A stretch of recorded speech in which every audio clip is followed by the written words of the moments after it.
Assalamualaikum warahmatullahi wabarakatuh. Apa khabar semua? Hari ini kita sambung Iqra 3, muka surat 29 dan 30. Muka surat 29 ada arahan penilaian untuk buku 3. Salah besar bila keliru bacaan panjang pendeknya.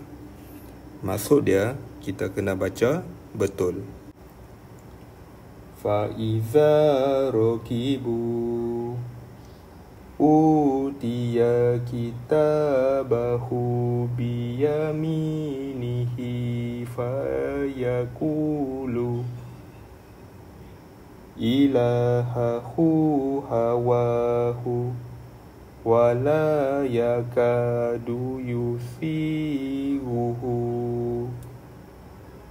maluhu wa waladuhu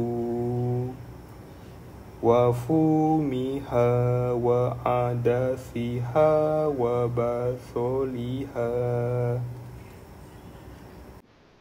kafaru sabaku fazuku azabi wa nuzuri fakana akibatahuma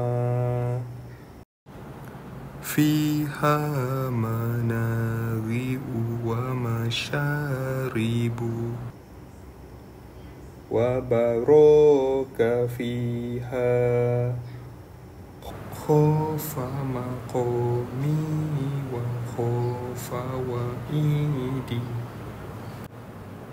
wa hamana wa junudahu makanu khodiina. Muka surat 30. Bima tufiduna fihi la taqulu ra'ina wa qulu wala yakadu yubinu faqala li sahibihi wa huwa yuhawiruhu faghulibu hunalika taraka alu Musa wa alu Haruna kalimatuna li ibadina wa rasulahu kubitu kama kubita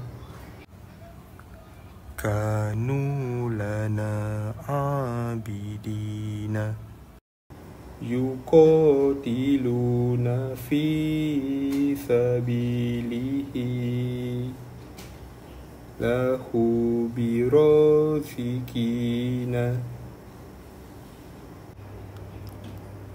ulku fiha sami'u laha. Ada arahan bila belum betul semua, lebih-lebih lagi panjang pendeknya, berhenti. Jangan dipindahkan ke buku 4. Eloklah diulang lagi. Maksudnya kita praktis sampai kita lancar, InsyaAllah.